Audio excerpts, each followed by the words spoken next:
So guys, I'm back for another video, and today I'll be talking about the update notice for the upcoming update that's coming out in a few hours. So as you can see, like for the new heroes, there's two new heroes that are gonna be added, and they are both versions of MELASCULA, which is kind of interesting because one of them is a banner unit, like one of them comes from banners, and the other one comes from the coin shop, which is interesting because if I'm not wrong, this is gonna be like a double banner whereby like both Molesculas are rated up, I think. So I mean, if they were to like release them like separately, like each like both of the Molesculas individually, then it wouldn't be worth summoning. But I mean, if they add both of them together, then the value does increase. But I'm gonna tell you guys if I think it's worth summoning or not later on. I'm just gonna go through their abilities first because obviously we don't have any copies of Molescula in global yet because they're releasing them right now. And like most of you guys do not really play JP anyway, so I'm just gonna go through the abilities, and then you guys can see if you guys wanna actually summon for them.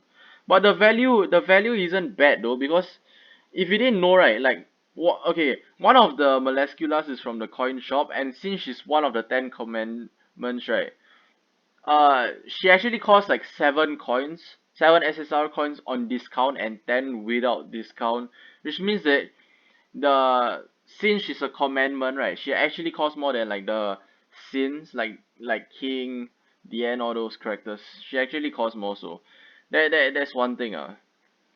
So let's go over the abilities. As there's like a red and blue Molescula, the red being the coin shop one, so she's 7 counts discounted.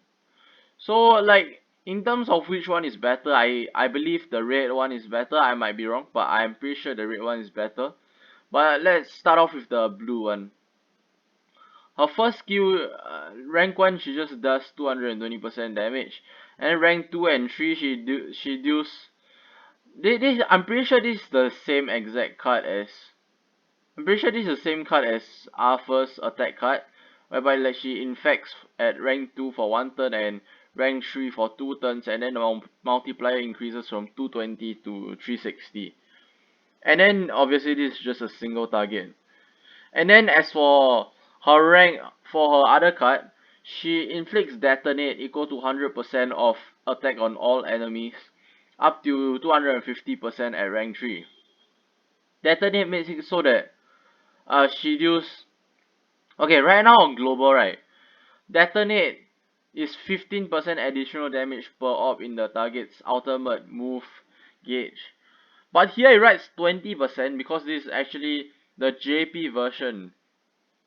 JP, they basically buffed detonate, right? Like the effect detonate from 15% to 20%. So at 5 out gauges, you actually gain an additional you gain an additional 25% damage at max ultimate. So that's like a buff in terms of damage.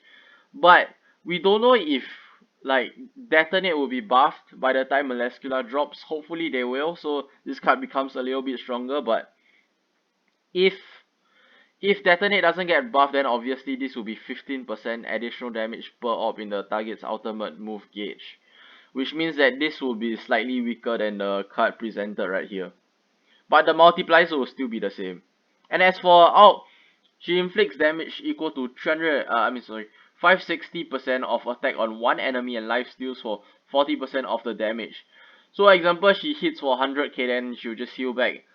She won't actually heal back 40k if she hits for 100k because where is it?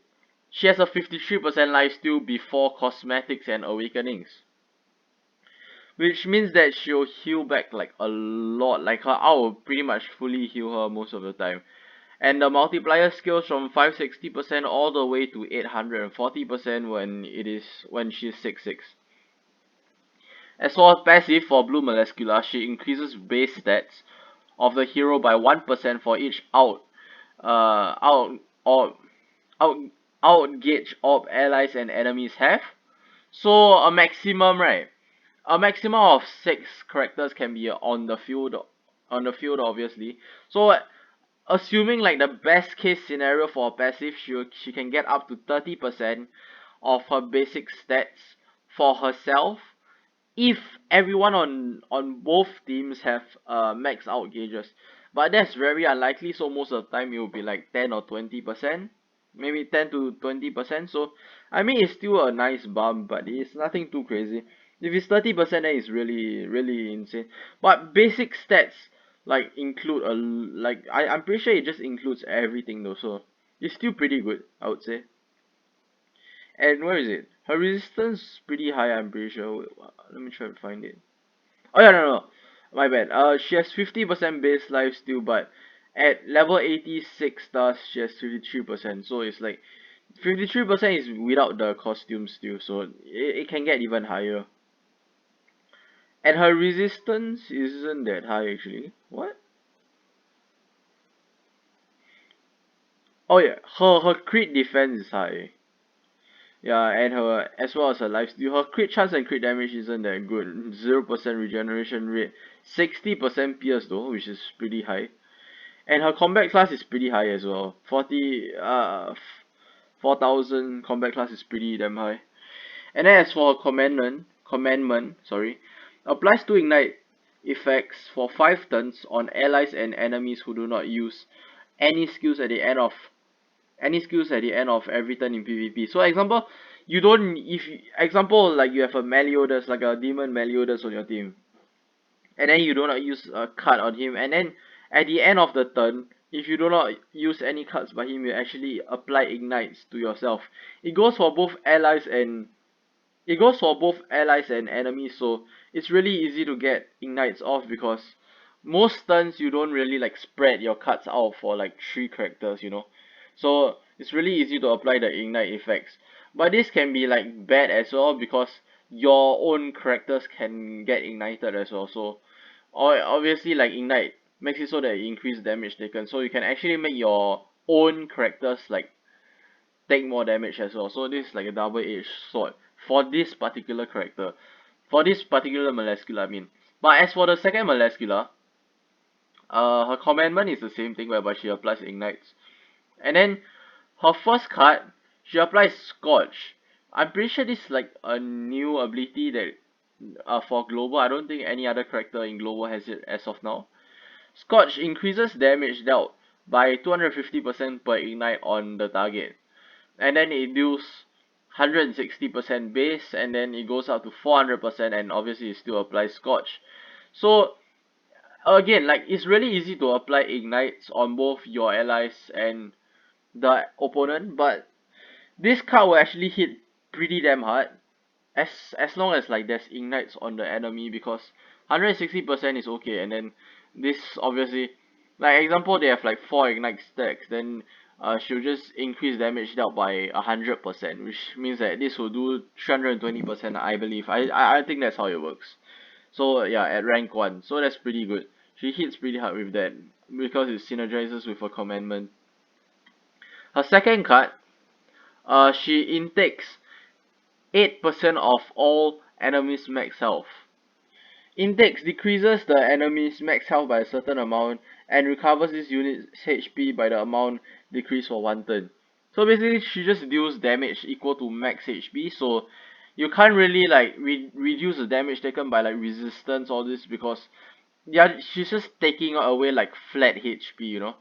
And then she heals back as well, so it makes this unit like very tanky, and like her survivability is actually like really good. Like she actually heals back a lot from this card. And like not only that, right, she has like, again, like since she's the same character, she has like the same stats, she still has like over 50% lifesteal without any costumes, which means that like aside from like this card, right, she actually heals from a lot of sources. She heals from like all of her cards, like a really decent chunk, because of a high lifesteal, and this card just makes it so that she heals back a lot as well. And then as for her out, is the exact same as the blue Melascula, because they're the same unit, so they have the same out, so yeah.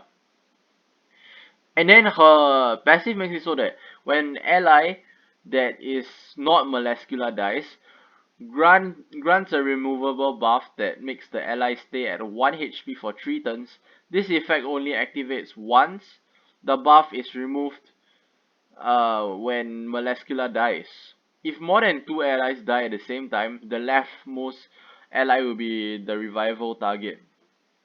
Which means that if you kill off MELASCULA straight away, like if you kill her off first, right, she can't really like her passive obviously doesn't work because she's gone, so she can't really revive a target an ally for 3 turns.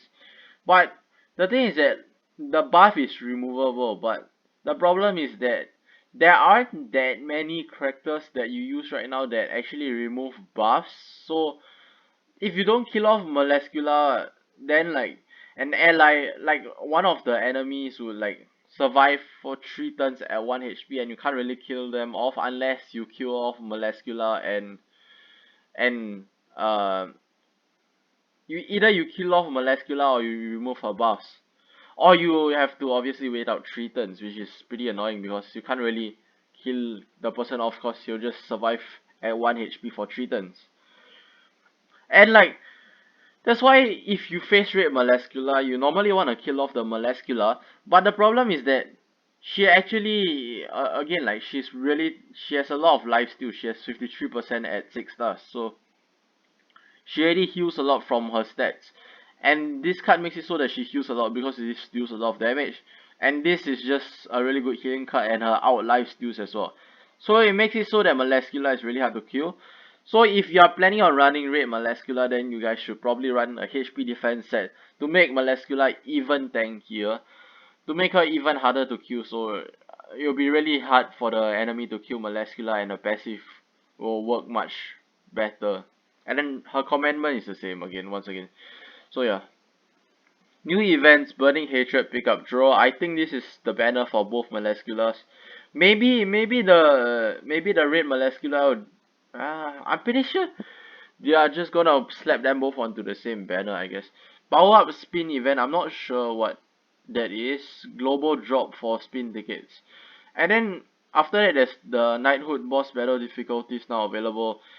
Whereby they added in like a new difficulty for the guild boss, the EINEK guild boss. Instead of just normal and hard, we have extreme right now. And because there's a new difficulty, there's more points to be obtained, which means that they increase like the amount of personal rewards up to tier 7.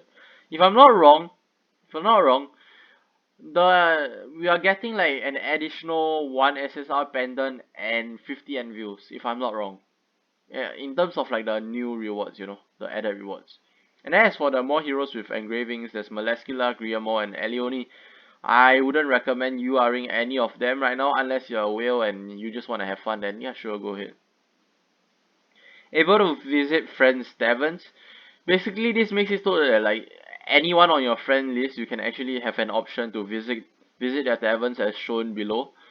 So you can just visit their taverns and then you can just check if they have like any decorations, and then yeah, it's just like a fun visiting thing, I guess.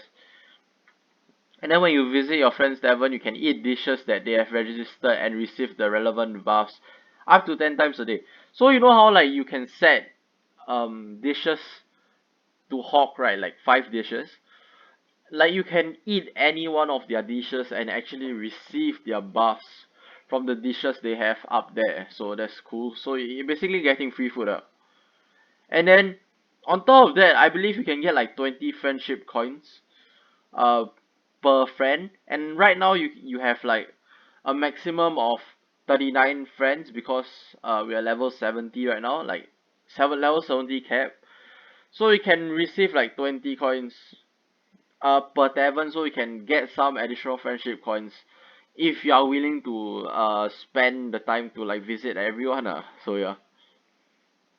As for pool draw additions, SSR creator, SSR creation fighter DN added to race draw 1, okay, and she's also going to be added into part 2 tickets, which will be coming soon hopefully, because part 2 tickets have much better units than part 1. And then there's a new title, it's nothing too big. New bundles, special upgrade bundles 1 and 2. Obviously, this Diamond BOGO purchase limit reset, obviously. And then as for the ending events and bundles, it's basically all the 100-day stuff. The green DN banner, I'm pretty sure is ending. I think it says it here.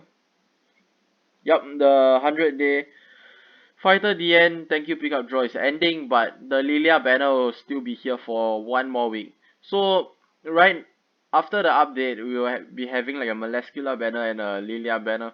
As why if you should summon or skip, if you spend money on the game, then I guess you can summon, because like I mean, if you're spending money on the game, you're probably gonna get her from the coin shop if you don't summon. So it is worth to summon if you're planning on picking her up, because she's worth 10 coins. But she's not that great of a unit.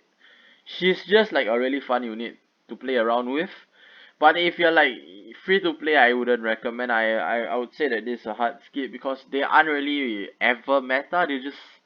They are kind of viable, but like they are more towards like the for fun kind of stuff. So like you don't really, there isn't really a meta revolving either one of the Melascula. So if you're free to play, I wouldn't spend my diamonds on it. I myself am probably not gonna summon on it unless the banner is really good. But even then, I probably wouldn't.